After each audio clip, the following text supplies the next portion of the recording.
संभाजीनगरला मी काय सांगू येऊ. आम्ही आलोय लग्नासाठी. काल आम्ही आमचे विरोधी पक्षनेते अंबादास दानवे यांच्या लग्नासाठी सगळे उपस्थित होतो. पण मराठवाड्याकडे गेल्या 15 दिवसापासून माननीय उद्धव ठाकरे साहेबांच्या नेतृत्वाखाली आम्ही संपूर्ण मराठवाड्याची लोकसभा मतदारसंघनिहाय झाडाझडती घेतली. कोण कोणत्या जागा कुठे लढवू शकेल याच्यावरती आमचं एकमत झालंय. मराठवाडा हा कायम शिवसेनेचा गड राहिला. 2019ला संभाजीनगरला जे घडलं, जो अपघात घडला शिवसेनेच्या बाबतीत, त्याच्या दुरुस्ती संदर्भात आता पावलं टाकली जात आहेत. मराठवाड्यामध्ये काँग्रेस, राष्ट्रवादी आणि शिवसेना हे नक्कीच एकत्रपणे लढतील. काँग्रेसचं राष्ट्रवादीबरोबरच आमचं जागा वाटप जवळजवळ निश्चित झालेलं आहे. वंचित बहुजन आघाडीबरोबर ती चर्चा अंतिम टप्प्यात आहे. माननीय बाळासाहेब आंबेडकर हे अत्यंत सकारात्मक आहेत. ज्या वेळेला कोणीही मागच्या दारानं भारतीय जनता पक्षाला मदत करण्याचा प्रयत्न करणार नाही, कारण जनता अत्यंत जागरूक आहे. ओठात एक आणि पोटात एक असं कोणी करणार नाही. आणि महाविकास आघाडीतले किंवा इंडिया ब्लॉकमधले सगळे घटक एकमेकांना मदत करतील असं ठरलेलं आहे. काँग्रेस पक्षाबरोबरची बोलणी आता चांगल्या दिशेने सुरू आहेत. आणि या सगळ्या घडामोडींवर शिवसेनेचे पक्षप्रमुख उद्धव ठाकरे हे लक्ष ठेवून आहेत. आम्ही सगळे त्यांना मदत करतो आहोत. 2-4 दिवसामध्ये आम्ही दिल्लीत जाऊ आणि काँग्रेसच्या वरिष्ठ नेत्यांशी एक अंतिम चर्चा आणि एक मसुदा ठरवू. पण या क्षणी महाराष्ट्रात तरी आघाडीतल्या जागा वाटपात आम्हाला कोणतीही अडचण दिसत नाही. मराठवाड्यावरती आमचं विशेष लक्ष आहे, लोकसभा आणि विधानसभा या दोन्हीच्या बाबतीत. बोला. काँग्रेस 48 जागांसाठी चाचपणी करते. काँग्रेस 48 जागांसाठी चाचपणी करते. त्यांना जास्त जागा हव्या शिवसेनेपेक्षा असं त्यांचं म्हणणं आहे. त्यांचे नेते वारंवार बोलत आहेत. असं जाहीरपणे कुठे बोलल्याचं मी ऐकलं नाही. म्हणजे नानासाहेब पटोले, राहुल गांधी, महाराष्ट्रात नाना पटोले अध्यक्ष आहेत त्यांच्या पक्षाचे. दिल्लीमध्ये खरगे साहेब आहेत आमचे, राहुलजी आहेत. त्यांच्याकडून कुठे अशा प्रकारचं जाहीर वक्तव्य आल्याचं माझ्या निदर्शनास आलं नाही. बाकी इतर कोणी काय बोलत असेल तर ते फार गांभीर्याने घ्यायची गरज नाही. आम्ही अति स्पष्ट सांगितलं आहे, जो जिंकेल त्याची जागा. आकडा वाढवायला जागा मिळणार नाहीत कोणालाही, ना शिवसेनेला, ना काँग्रेसला, ना राष्ट्रवादीला. आम्हाला असं खात्री आहे आम्ही जिंकू. आमच्याकडे उमेदवार आहे, किंवा आमच्याकडे उमेदवार नाही तुमच्याकडे आहे, ती जागा तुम्हाला मिळेल. पण आकडे वाढवायला जागा कोणीही घेणार नाही. 2019चं संख्याबळ पाहता शिवसेनेची आकडा जास्त आहे आणि काँग्रेसचा तर पोटावर मोजता येत नाही, नाममात्र आहे. अशा स्थितीमध्ये काँग्रेस जास्त जागा मात्र हे तर आता काँग्रेसने अद्याप काँग्रेसने कोणत्याही जागा मागितलेल्या नाहीत. जास्त म्हणतात तुम्ही त्या. महाराष्ट्रामध्ये काँग्रेसचं बेस आहे आणि तो राहील. विदर्भात काँग्रेस मजबूतीने उभी आहे.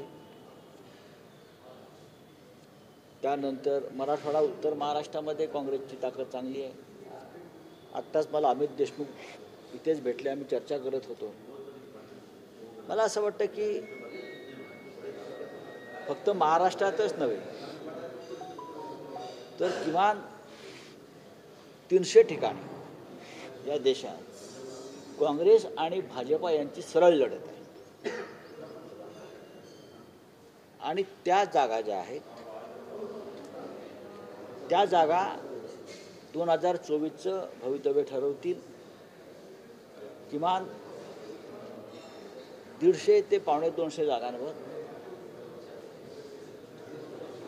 प्रादेशिक पक्ष आणि भाजप अशा लढती आहे. प्रादेशिक पक्ष, रिजनल पार्टीज, आणि फक्त 100 जागावर आज भाजप आहे फार तरी, असं आमचं म्हणणं आहे. 543 जागांच्या गणित आमच्यासमोर स्पष्ट आहे आणि आम्हाला पूर्ण विश्वास आहे की 2024ला या देशात आणि या राज्यामध्ये परिवर्तन होईल. आता राहिला विषय लोकांच्या मनात जो संशय आहे मतदान पद्धतीविषयी, EVM विषयी, तो आता हळूहळू लोकांपर्यंत तो विषय पोचला आहे. ईडी आणि EVM. पश्चिम बंगालमध्ये ईडीच्या पथकावर काल हल्ला झाला. लोकांचा संताप असा उसळून यायला लागलेला आहे. उद्या EVMच्या बाबतीत सुद्धा जनता रस्त्यावर आली आणि अराजक माजलं तर त्याला जबाबदार आहे सरकार. या देशामध्ये जर आम्ही जगातली सगळ्यात मोठी बलवान लोकशाही म्हणतो, मग ज्या मतदान प्रक्रियेवर जनतेचा विश्वासच नाही ती पद्धत चालवून तुम्ही कोणत्या प्रकारची लोकशाही या देशामध्ये लादू इच्छिता? आपल्याला जर जनतेचा इतका प्रचंड पाठिंबा आहे, भारतीय जनता पक्षाचे प्रमुख लोक माननीय प्रधानमंत्री यांना, मोदीजींना विष्णूचा 13वा अवतार मानतात, प्रभू श्रीरामांना घर देण्याची ताकद ह्यांच्यामध्ये असे ते सांगतात, मग तुम्ही यत्किंचित मतपत्रिकांच्या निवडणुकांना का घाबरता? आपण विष्णूचे 13वे अवतार आहात, मग जा ना बॅलेट पेपरवर निवडणुकांना, का भीती का आपल्याला? याचा अर्थ असा आहे की बॅलेट पेपरवर निवडणुका झाल्या तर आपल्याला 33 कोटी देव वाचवणार नाहीत आणि प्रभू श्रीरामी वाचवणार नाही. बॅलेट पेपरवर निवडणुका झाल्या तर भारतीय जनता पक्षाला ग्रामपंचायत आणि नगरपालिका निवडणुका जिंकता येणार नाही. अशा प्रकारचं वातावरण या देशामध्ये आज आहे. या देशामध्ये मोदींचं राज्य नसून EVMच्या माध्यमातून लादलेल्या हुकुमशाहीचं राज्य आहे हे आता स्पष्ट झालेलं आहे. आणि म्हणून आपल्यासारख्या महाशक्तिमान अशा राज्यकर्त्यांनी कोणतंही किंतु परंतु भीती न बाळगता मतपत्रिकेवर पुन्हा एकदा निवडणुका घ्यायला हव्यात, ही या देशाची मागणी आहे. जगामध्ये कुठेही EVM पद्धत आज नाही. अगदी अमेरिकेत नाही, युरोपमधल्या कोणत्याही राष्ट्रात नाही, जगात कुठेही नाही, रशियातही नाही, मोदींच्या प्रिय इस्रायलमध्येही नाही. मग भारतातच का आणि कशासाठी हा हट्ट का? गेल्या 10 वर्षामध्ये या देशातून 19 लाख EVM मशीन चोरीला गेलेल्या आहेत. त्या कुठे गेल्या?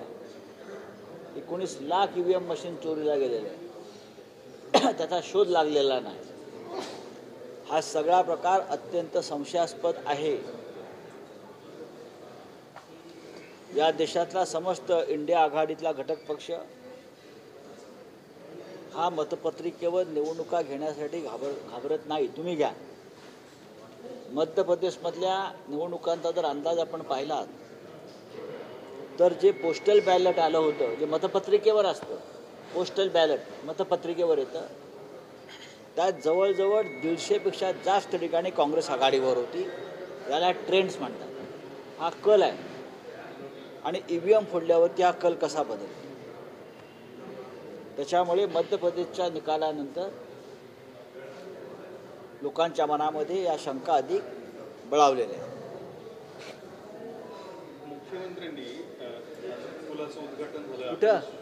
अटल सेतू जे पूल तयार करण्यात आहे, कार्यक्रमात असं म्हटलेलं आहे की विरोधकांकडे माणूस ठरत नाही, आमच्याकडे मोदी आहेत, मोदी असं वाटतं. असं कोण म्हणतात? राज्याचे मुख्यमंत्री.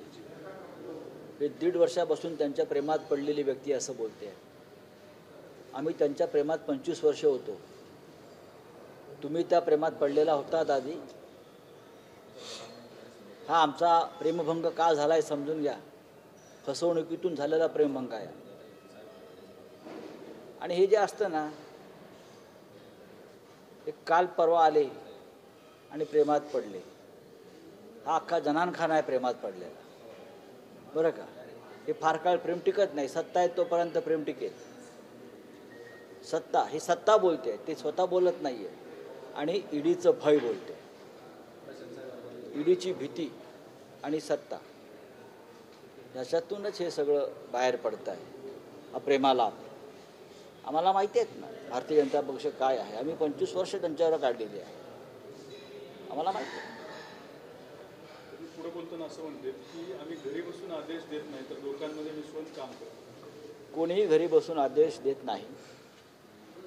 कोविड काळामध्ये माननीय उद्धव ठाकरे यांनी घरी बसून महाराष्ट्र वाचवला, चालवला, लुटला नाही तुमच्यासारखा. 2024 साली लोक कोणाला घरी पाठवत आहेत हे आपण पाहूया. चला बोला. गिरीश महाजन असं म्हटलंय, मला माहित नाही. राजकीय 10 दिवसात राजकीय भूकंप होईल. बरं, ठीक आहे. हो द्या. हा महाराष्ट्र आहे, जपान नाही रोज भूकंप व्हायला. हा महाराष्ट्र, जपान नाही भूकंप व्हायला. आणि महाराष्ट्रात जेव्हा एक भूकंप होईल 2024ला, तेव्हा तुम्ही कुठे वाहून जाणार आहात, कोसळणार आहात, त्याची तुम्ही मनाची तयारी सगळ्यांनी केली पाहिजे. ईडीच्या भीतीनं पक्ष फोडणं याला भूकंप म्हणत नाहीत.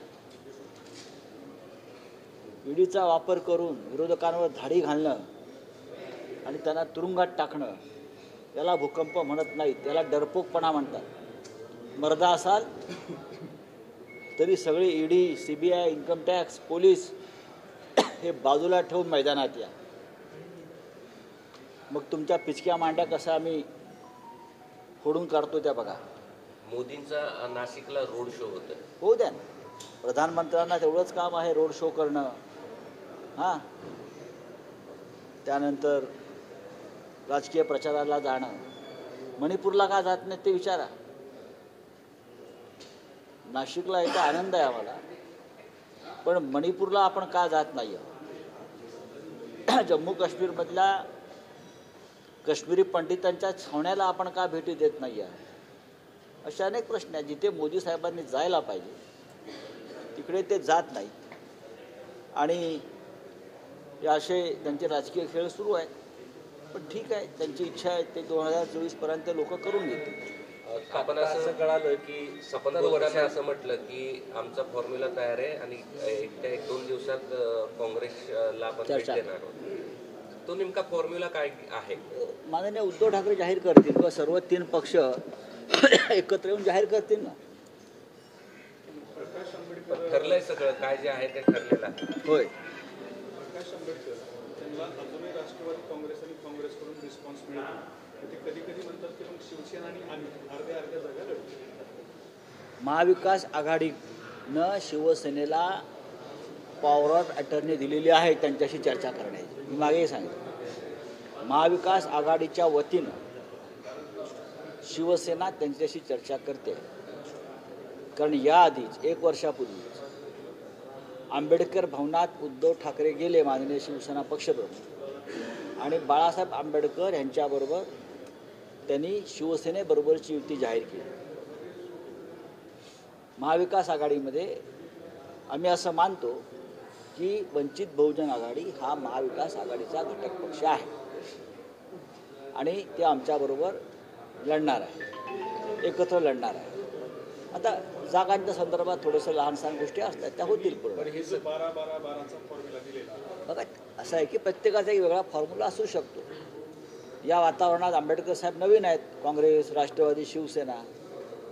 आता हळूहळू ते देशाचे नेते आहेत, वंचितांचे नेते आहेत. त्याला थोडं असं आहे की काँग्रेसने मास्टर प्लॅन आखले देशभरासाठी आणि त्याच्यामध्ये महाराष्ट्रातल्या सगळ्या लोकसभानी आहे इच्छुक उमेदवार किंवा तसं असलं नावं सुद्धा आता शोधायला सुरू केली. चांगली गोष्ट आहे. काँग्रेसनं वाढलं पाहिजे, पुढे गेलं पाहिजे, किमान 150 जागा जिंकल्या पाहिजेत. ही आमची भूमिका आहे. आमच्या आघाडीतला एकमेव राष्ट्रीय पक्ष आहे तो 100च्या वर जागा जिंकू शकतो. त्याच्यामुळे जर त्याने एखादा मास्टर प्लॅन आखला असेल तर आमचं त्यांना नक्की समर्थन मिळेल. सिंधुदुर्ग महायुतीच्या घटक बैठकीमध्ये जे छोटे छोटे घटक पक्ष आहेत त्यांनी नाराजी व्यक्त करून सांगितलं आम्हाला जागामध्ये पैसा भेटत नाही, फक्त सभा आणि गर्दी गोळा करण्यासाठी महायुती आमचा वापर करते, आम्हाला सन्मान भेटतो. महायुती ना, मग आमचा काय संबंध आहे त्याच्याशी? नाराजी आहे आमची कुठे येते? आमचं महाविकास आघाडी आहे ना. तर त्यांच्याकडे काहीच लक्ष नाही. कशाला लक्ष येते? मेलेल्या कोंबड्या आहेत त्या, त्यांच्याकडे काय पाहिजे? भाजपच्या महायुतीमध्ये सिंधुदुर्गात निलेश राणे यांना उमेदवारी मिळावी यासाठीचा प्रयत्न, आणि दुसरं राज्यपालपदी नारायण राणे जातील असे काटकळ सुरू आहे, चर्चा सुरू. मला माहिती अशा अटकळी ज्या असतात त्याच्याकडे काय त्याच्यावर बोलण्या इतकी काही महान माणसं नाही आहेत. भाजपच्या आमदारांनी काल एका पोलीस अधिकाऱ्याला मारहाण केली. अशीच एक मारहाण पूर्वी देखील झाली होती, त्याच्यावर तात्काळ कारवाई केली. संभाजीनगरचे एक आपलेच जुने सहकारी होते. लोकांनी पाहिलेलं आहे, गृहमंत्र्यांना सुद्धा अनेक गोष्टी दिसतात, त्यांच्या खात्यामधला हा विषय आहे. त्यांनी काय कारवाई केली पाहावं लागेल. पोलिसही त्यांचा गृह खात्याचा आणि आमदारही त्यांचा, आणि जाहीरपणे जर पोलिसांना अशी मारहाण होत असेल भाजप कार्यकर्त्यांकडून तर पोलिसांचे आदेश कोण ऐकणार? चला, थँक्यू. सामान्य लोकांना 20 तारखेला मुंबईला यायचं म्हणताय, तर सरकार त्यांना म्हणते की तुम्हाला मुंबईला यायची आम्ही गरज पडू. चांगली गोष्ट आहे. मी असं ऐकलं की त्यांची प्रकृती बरी नाही. मी त्यांच्या प्रकृतीला शुभेच्छा देतो.